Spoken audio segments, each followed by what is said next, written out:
ఈయన్ని తెలిసినాడు అనుకుందామా, పిచ్చోడు అనుకుందామా?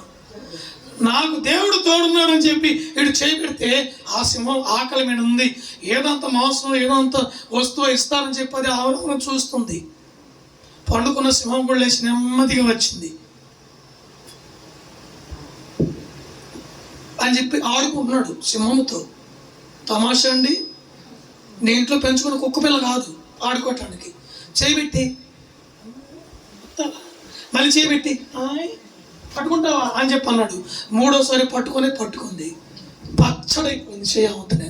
సింహం ఎవరు మీకు తెలుసు కదండి, పచ్చడైంది. వాడు గిలగిలా గిలగిలా గిలగిలా గిలగిలా కొట్టుకున్నాడు. అక్కడ వచ్చిన మనుషులు వచ్చి పాపం వాడిని పట్టి బయటికి వేసారు. ఈలోపు చెయ్యంతా ఎలాగంటే కండక కండే, మాంసానికి మాంసం, ఎముకకి ఎముక, నరాలకు నరాలు ఏళ్ళబడిపోయినాయి. దేవుని బిడ్డలారా, దేవునికి అసాధ్యం ఏమి లేదని చేయరాని పని చేస్తే ప్రాణం మీనికి వస్తుంది. అవును కదా? నీ అవసరాన్ని బట్టి, నీకున్న ఇబ్బందిని బట్టి, నీకు కన్నీళ్ళను బట్టి, నీ కడుపులో ఆకలిని బట్టి, నీకు వస్త్రహీనతను బట్టి, లేదు ఒక వ్యక్తి శత్రువు నీకంటే బలవంతుడు నిన్ను కొట్టడానికి వాడు సిద్ధపడ్డాడు, వాడి కొరకు ప్రార్థన చేయి, దేవుడు అని మొత్తుతాడు. నీ శత్రువుకి ఆయన విరోధిగా మార్చబడతాడు.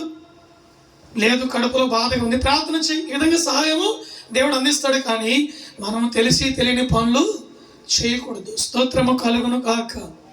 దీన దరిద్రులు నా యొద్దకు వచ్చి మొరపెడితే సమస్త సహాయం నేను వారికి చేస్తానన్నాడు దేవుడు. ఆమేన్, హల్లెలూయా.